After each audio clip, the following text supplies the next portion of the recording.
Welcome to Boats episode 9. The movie is Argo, and the two books this week are All the Shah's Men, An American Coup and the Roots of Middle East Terror, and The Master of Disguise, My Secret Life in the CIA by Antonio Mendez.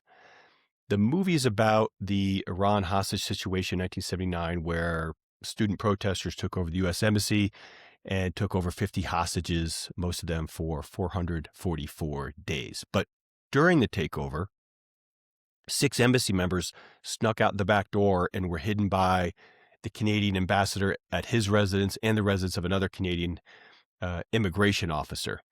The movie is about the rescue of the 6. Okay. The book, The Master of Disguise, includes that story, while the book, All the Shah's Men, is more about the whole history of Iran and how the U.S. got into the position they were in on that day, which I think is not only really important, but historically relevant again. So the movie Argo came out in 2012, starred Ben Affleck as CIA agent Antonio Mendez, the author of The Master of Disguise. That story of the rescue of the 6 is actually only one chapter in Mendez's book, kind of like if you ever seen the movie Brian's Song, the story of Brian Piccolo. It was based on one chapter in the autobiography of NFL legend Gale Sayers, which I think always confused Gale, but that's a true story as well. So we'll get to the book versus the movie momentarily, but that's a short discussion because it's only one chapter. And I think the second book about how we got there is much more important and remains so today as we bomb and threaten to invade Iran again. So it's also has a historically relevant tie-in to Canada, another country the U.S. has threatened in the last 12 months. The movie co-stars Alan Arkin and John Goodman as Mendez Hollywood contacts and Bryan Cranston as his CIA boss back at headquarters, but there's no one else that's historically important to the story that I'll bother pointing out. The movie does have a 97% on Rotten Tomatoes and actually won the Best Picture Oscar, plus 2 others, and was nominated for a total of 7 for what it's worth. Okay, so the first book, The Master of Disguise. Mendez grew up in Denver, since all 4 of my followers are from Colorado, and he was an artist. That was his passion and his background, and he started in the graphics department for the CIA, basically forging documents and IDs in the mid-'60s, something you see him doing in the movie a little bit. But eventually, he continues to develop and grow, and he gets into disguises. And the CIA at some point hires a quote-unquote consultant from Hollywood to help develop a disguise program. And I think that's the John Goodman character, working on sci-fi films and stuff like that. That was true. Mendez talks a lot about this disguise technology in the book called Gambit. Very Mission Impossible type stuff, I swear, the way he talks about it. He also defends, or at least says, he's not apologizing for anything the CIA has done, calling the CIA's actions in the U.S. in one case, where they were acting in the United States during the 60s, technically illegal, he calls it, but not quote-unquote massive, in reference to 7,000 citizens being targeted for being involved in anti-war activities. And we talked a little bit about that in the story about the assassination of Fred Hampton and the movie Judas and the Black Messiah. So the movie has some dialogue in the very beginning of the credits about the coup, which is the subject of the second book, led by the British and the US CIA in the 1950s to depose the democratically elected Prime Minister Mohammed Mossadegh. What followed was a quarter century of brutal dictatorship under the Shah, Reza Pahlavi. And I'll apologize in advance. As you read the book, a lot of names are passed down from father to son and to grandson. So obviously there are a lot of Shahs. That's the title, like a monarchy, and a lot of Rezas in here as well. I'll try to keep them straight. And we will get into what the movie gets right and wrong when I go over the movie. But quick note, in the beginning, there's some language in the beginning of the movie that isn't exactly right. The coup didn't install Reza as Shah. He was already Shah. And, Iran had a system of division of power between the Shah, which was like, again, the monarchy, and the prime minister who was elected. And when the coup overthrew Mossadegh, the Shah kind of came back from abroad and assumed a leadership role, and then turned around and appointed another prime minister, Zahedi. And we'll get more into that later. But that's a small correction of the language that's used in the opening credits of the film. So the chapter of the book that Argo was based on, Mendez book, it's mid-1979, the Iranian Revolution, and the cleric, the Ayatollah Khomeini, comes back to Iran and seizes power, while the Shah gets exiled to the U.S. after bouncing around a little bit, and he's in bad health, and he's welcomed by Jimmy Carter. Earlier, though, there was a high-value Iranian agent codenamed Raptor that needed exfiltration. That's a term that comes up in the movie, exfil for short, right? And this would have been really cool to open the movie with, because Mendez actually uses his disguise technology and techniques to get this guy out of the country without being noticed. And the learning from that experience, that exfil, helps them in the second exfil of the 6, which is the subject of the movie. So I would have opened with that. I would have gone right into it. Disguise, getting this guy out of the country, success. 6 months later, in November of 1979, they bring Mendez back. Hey, we got another problem. That's when the students, followers of the Ayatollah, seize the American embassy. And they're pissed, number one, that the Shah was given protection in the U.S., but they also saw the embassy as a symbol of American imperialism, going back to the CIA's involvement in the 1953 coup that put the Shah in a position of power to begin with. They wanted the Shah extradited to Iran to face trial. So multiple reasons to hate Americans. Now there are 50-something Americans in the embassy when it's run over by the protesters, but unbeknownst to them, again, 6 State Department colleagues sneak out the back door and escape to the Canadian embassy and are taken in secretly by Canadian ambassador and another Canadian, I think the immigration officer, and they're hiding out in their personal residences. And Mendez, again, is brought back in to figure out how to do an exfil for all 6 of them. Now, the CIA with Tony, they come up with 6 cover stories, one involving teachers, another involving agricultural professionals, and then the last one, Tony's idea, a Canadian movie crew scouting a location. Now, they've got to be Canadians because the Iranians are going to be at some point looking for Americans once they figure out that 6 are missing, which is a big tension in the movie. And the Iranians have no beef with the Canadians. But as time goes on, if they find out 6 Americans have escaped and are being hidden in Tehran, they're going to want them back. And that is why the Canadians were viewed as heroes, just to jump ahead a little bit, and I'll come back to it. They were willing for a pretty long time to hide the Americans. Okay, so Mendez, working with his Hollywood contacts, did actually create a fake movie company with promotions and graphics and whatnot. Though I had to scratch my head at the premise of the Canadian movie crew, which it had to be. It couldn't be an American movie crew, right? But, no one could name a movie that the Canadians made at that point. So it was pretty specious. That was a Canadian movie. There was even such a thing. But it worked. It couldn't be the U.S. It had to be Canadian, and they pulled it off. The name of the movie in the story, the script, the movie they were making was called Argo. Okay.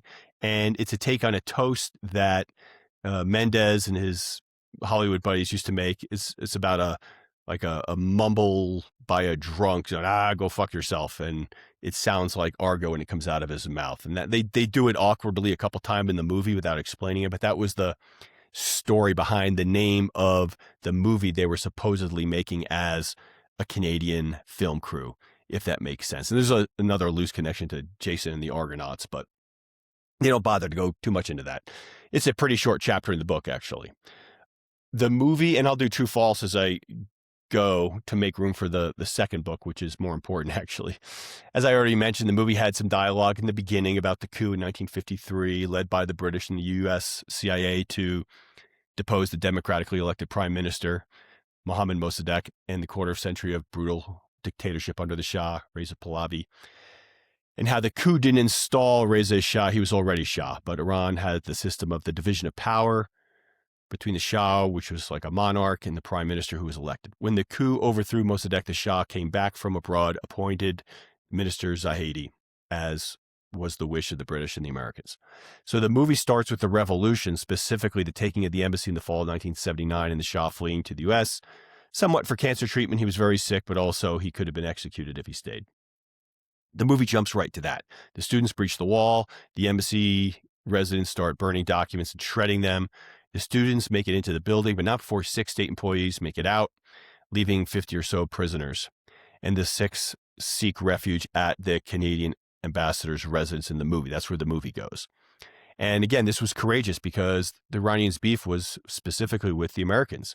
But if the Canadians had been caught harboring the Americans, there could have been deadly repercussions. Though I think the movie throws out a line about Australians and British embassies declining to take them first, I could not find evidence that that happened at all. And the movie shows the 6 only at Ambassador Taylor's residence, but I think he took in 2, and then there were 4 at the immigration officer named John Sheardown's residence.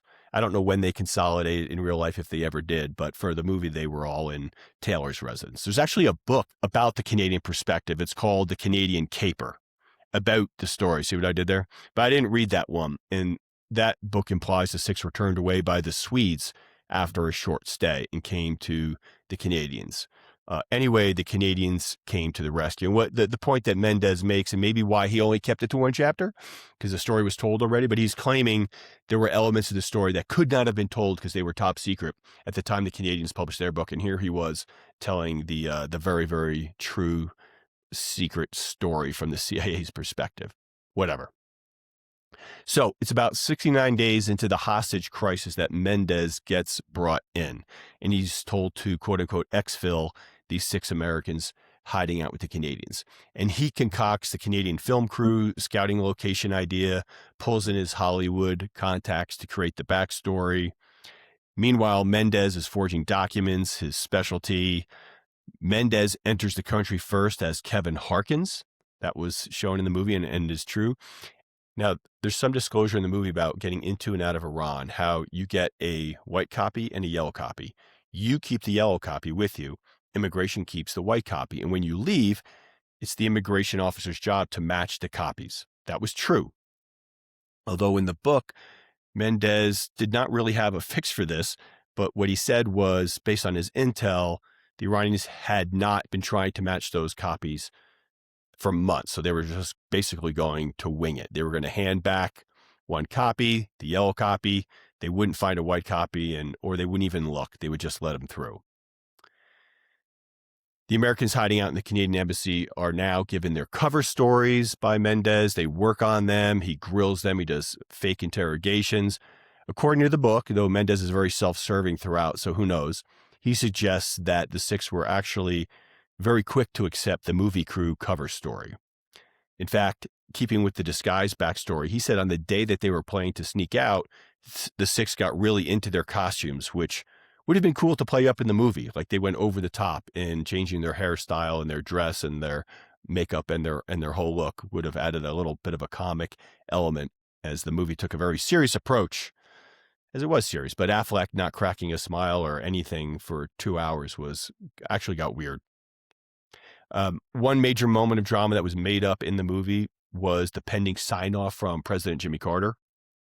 So there are multiple stages that the 6 have to go through, checkpoints essentially, to get on a plane and get out of there. One of them is just the ticket counter, right? They're supposed to have plane tickets, paid for, and they're supposed to have reservations when they give their name and the agent on the other side of the desk types in their name.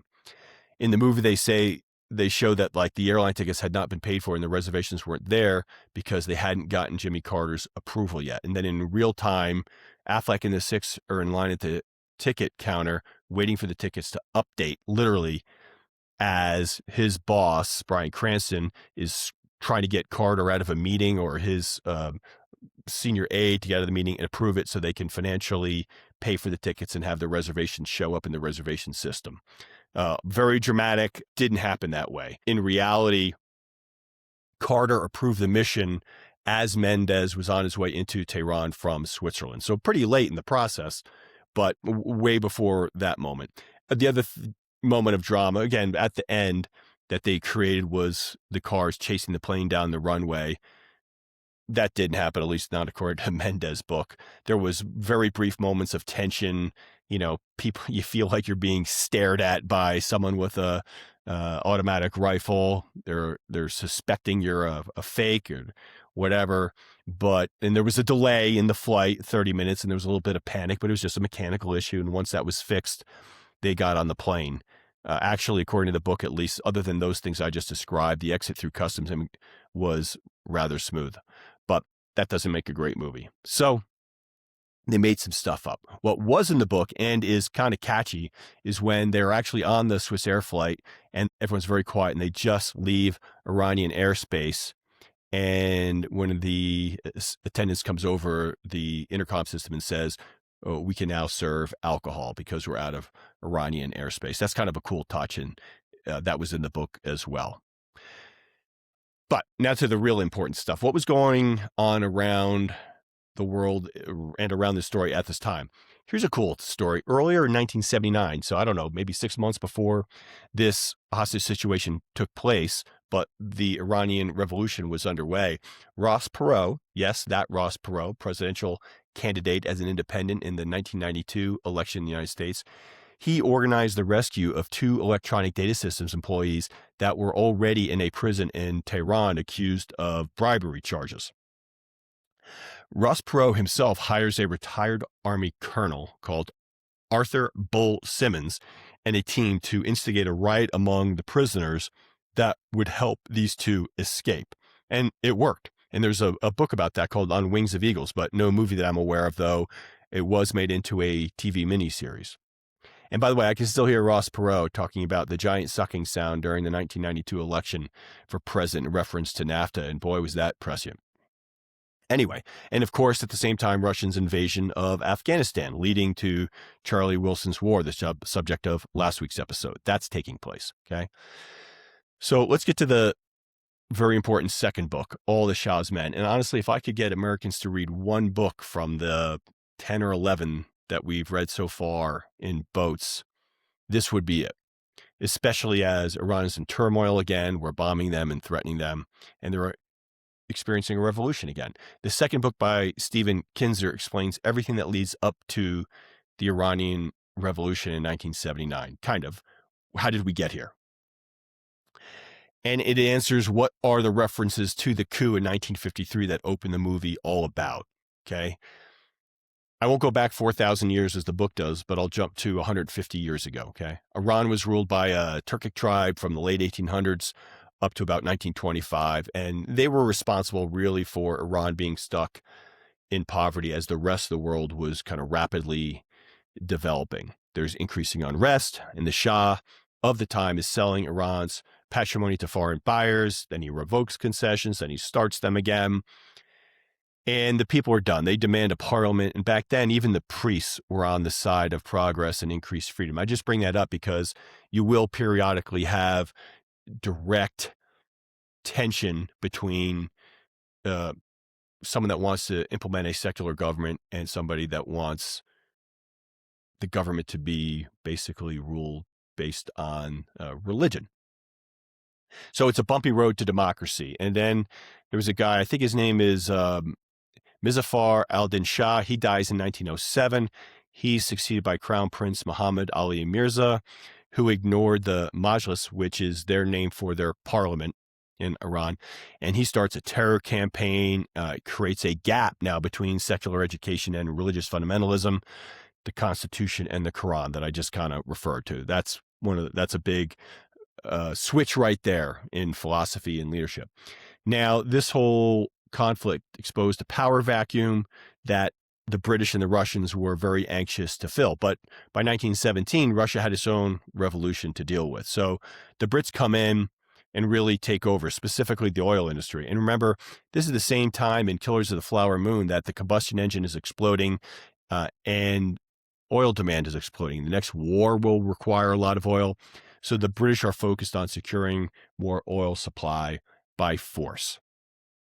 Also, there's a little bit of a strategic connection to what's going on in India for the Brits at the time and this pathway through Iran. But anyway, the Brits bribed Iranian negotiators and imposed what was known as the Anglo-Persian Agreement in 1919, which, though never ratified, gave Britain control over the army, the finances, and the infrastructure. And essentially, Iran became a protectorate of Britain. Enter Reza Shah in 1921. He leads his own military coup, stays in charge of the military. He puts Syed Zia in as prime minister. And Reza Shah lasted until 1941 and was succeeded by his son, Mohammad Reza Pahlavi, who became Shah of Iran from 1941 and stayed there to the revolution of 1979. This is the Shah that ended up in the U.S. And here's an interesting footnote I picked up in the research. His son, also named Reza Pahlavi, he's also in exile in the U.S. Sounds like he pretty much grew up here. He went to Williams College, and he's trying to be out front in the revolution currently taking place in Iran, even declaring himself Shah of Iran, calling himself Reza Shah II. And his father, by the way, was known as the last Shah. So this story really, really is connected to today's news, right? But anyway, let's go back to the 1950s, the coup. So high-level coup summary. In 1951, Mohammed Mossadegh runs for prime minister on a platform of throwing the colonialist British out of Iran and nationalizing the oil industry. And the Brits have been getting obscenely wealthy for 4 decades while Iranian citizens remain very, very poor. Mossadegh wins with over 95% support, and the anti-imperialist world loves him, including Truman, U.S. president at the time. Check this out. Mossadegh was Times Man of the Year in 1951. Think about that. And also at the time, Iranians, including Mossadegh, are very positively predisposed towards the Americans. They love America. They look up to them. They just hate the Brits. Now, Mossadegh has a bit of a power struggle with the Shah at the time. He wants more control over the treasury and the military. He wants to kind of dehorn the monarchy. The Shah says no, and Mossadegh doesn't fight him. He actually resigns. Now, the Brits see this opportunity. They want a guy named Ahmad Kavem to be prime minister, who immediately was suggesting harsh and threatening policies, which led a pro-Mossadegh uprising amongst the people. The Shah gets Kavem to resign, and he sent for Mossadegh to return, and also gave Mossadegh then pretty much everything he'd asked for, so he would return. And Mossadegh does come back. He kicks out all the Brits, making their coup plans more difficult because there's no one in country, right? And the Brits are pissed, and they want to take the country back by force if necessary, because Mossadegh has nationalized the oil infrastructure, which was making them rich, okay? They'd had a monopoly on Iranian oil that funded basically their whole global empire. So they start with the embargo on Iran, which is causing a lot of pain. And then they secretly reach out to the U.S. to see if the U.S. would be interested in participating in an invasion of Iran. Truman says no to the invasion. And then they switch to a covert operation to implement a coup. And Truman says no to that.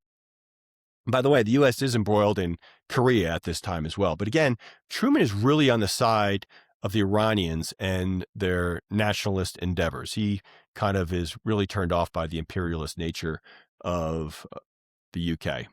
Anyway, unfortunately, Eisenhower gets elected, and he is easily swayed by the classic communist threat argument, almost the domino theory posed by the Dulles brothers, 2 of the darker characters in America's already dark imperialist history, at least in the 20th century. The brothers are famously Secretary of State and Director of CIA, respectively, at the same time, right? So they're going to control all these foreign operations. The Brits are then told, with Eisenhower in there and the Dulles brothers running the show, that the U.S. is in on a coup. And the U.S. puts a guy named Kermit Roosevelt, grandson of Teddy, in charge of the coup. Which, pause here, is crazy how quickly the Brits, who had a huge stake in the game, got the U.S., which had no stake, to take the lead in a coup. Okay. Now, side note, the CIA station chief in Tehran was a guy, and I'm not going to get his last name right, Roger Goran. And he initially played a role in Operation Ajax, as the coup was called, but he was dismissed for coming around to disagreeing with the plan. Didn't want to do it. And he's actually removed from his post by Allen Dulles. And by the way, the quote from Goran, his point was, the Iranians will hate us forever. Foreshadow, okay? Now, intermezzo, there is reference early on in this story, and there's even a photo of him in the book, to General Norman Schwarzkopf. Yes, the father of the Schwarzkopf that ran Bush 41's war against Iraq. And this is 1941, and the reference is to him running some, quote, elite military regiment in the region. And he's brought up early in the book, but his name never comes up again. And so upon independent research, it appears he trained and ran the Iranian National Police during World War II, creating some stability in the region. And that was really, I think, his only role that I can find. So back to the story. So the coup plan is to use psychological warfare and marketing campaigns, very traditional CIA stuff, as we're going to come to learn, to undermine Mossadegh and use paid protesters to have Reza Shah put General Zakedi in as new prime minister. And that step also required Reza Shah to sign a decree, which was legally dubious because Mossadegh had been democratically elected. And Reza's really not that into it, but he says he's going to sign it, and he flees Tehran. And really what happened was he didn't actually sign it yet, but they sent someone after him, tracked him down, made him sign it, and then bring it back. And again, it was legally dubious, but it was just part of the story the CIA was concocting. That immediate first coup attempt was actually foiled by one of the generals, Riahi, and Reza Shah stayed in Baghdad. Now, Kermit Roosevelt is actually told by his CIA higher-ups, just get out of there. It didn't work. You got to flee right now. But he stayed for one more try, I think just a couple of days later. The protesters now are storming the residence of Mossadegh. Mossadegh is captured and imprisoned. The coup works. Mossadegh gets 3 years, a prison sentence followed by a lifetime house arrest, and he dies under house arrest in 1967. But as the coup is working, Mohammad Reza Shah returns from Baghdad, and as I said, he remains in power, becoming increasingly dictatorial until the revolution in 1979. And the U.S. gave him $1 billion in his first decade of rule. Big money back then, okay? And side note again, the Dulles brothers, fresh off this quote-unquote success, started working immediately on a coup in Guatemala, and I think we're going to hit that in like 2 weeks. The Ayatollah Khomeini was a young mullah and had opposed Mossadegh's secular agenda and was Reza Shah's most potent enemy. So the Shah had sent him into exile in 1964, and he returned during the revolution of 1979 to assume power, while the Shah then fled into exile, bouncing around the world again and ending up in the U.S. and ended up dying in Egypt. So that's how we get to the Iranian Revolution and the U.S.'s role in disrupting democracy in the country of Iran going back to the early 50s. Yeah, epilogue. Now, remember, Mendez only rescued 6 hostages. There were another 52, I think, that were prisoners for 444 days total. And back in the U.S., people were tying yellow ribbons and trees outside their homes in solidarity. And I think I was about 13 at the time. I actually remember that as a kid. Later, in April of 1980, there's a military effort to rescue the hostages called Operation Eagle Claw, and the Sea Stallion helicopters that landed in Iran as part of the rescue exploded, killing 8 airmen. And that would have been in the last year of Carter's one term as president. So the hostages remained in Iran for 444 days, and their release was minutes after Reagan was sworn in as president in January 20th, 1981, leading some, like my mother, to start conspiracy theories about how that holdover was orchestrated. The theory being they delayed the release so Reagan could announce it. He was already elected, right, in November, and he was being sworn in, and big smile, oh, great news, the hostages are being released.